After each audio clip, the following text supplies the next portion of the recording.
বক্তব্যের বাইরেও আবার সেই দিনগুলি পড়েছে। প্রিয় ভাই ও বোনেরা, আমাদের প্রিয় মাটি মানুষের মা দেশনেত্রী বেগম খালেদা জিয়া, তারই আলোয় আমাদের ছোট্ট বোনেরা আজকে মা বোনেরা এবং গোটা জাতির মুক্তির লক্ষ্যে শিক্ষায় অগ্রগতি অর্জন করেছে।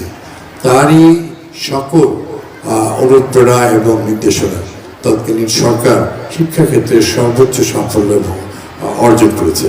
আমাদের মাননীয় গণপ্রজাতন্ত্রী বাংলাদেশ সরকারের প্রধানমন্ত্রী জনাব তারেক রহমান সাহেব, আপনারা দেখছেন প্রতিনিয়তই যে কীভাবে একটা নেশনকে তার বাবা শহীদ জিয়া রহমানের মতো একটা পরিবর্তনের দিকে এগিয়ে যাচ্ছে। সহজ সরল সাদাভাবে সততা এবং নিষ্ঠার সঙ্গে দেশকে এগিয়ে নিয়ে যাওয়ার জন্য সবার সঙ্গে বন্ধুত্ব, কাউকে প্রভু স্বীকার করে নেয়, সেইভাবে বাংলাদেশ এগিয়ে যাবে। এই নাটোরের মাটি ইলা মিত্র এবং অনেক সবার জন্য খুবই বিখ্যাত।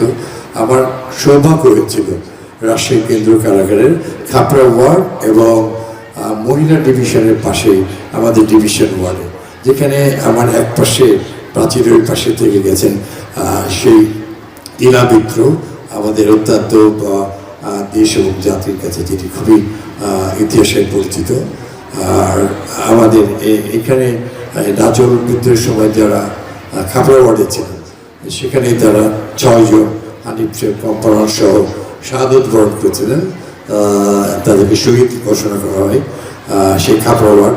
সেখানেও আমার অনেক সময় অনেক দিন আমার কারাগারের দিন কেটেছে। আজকে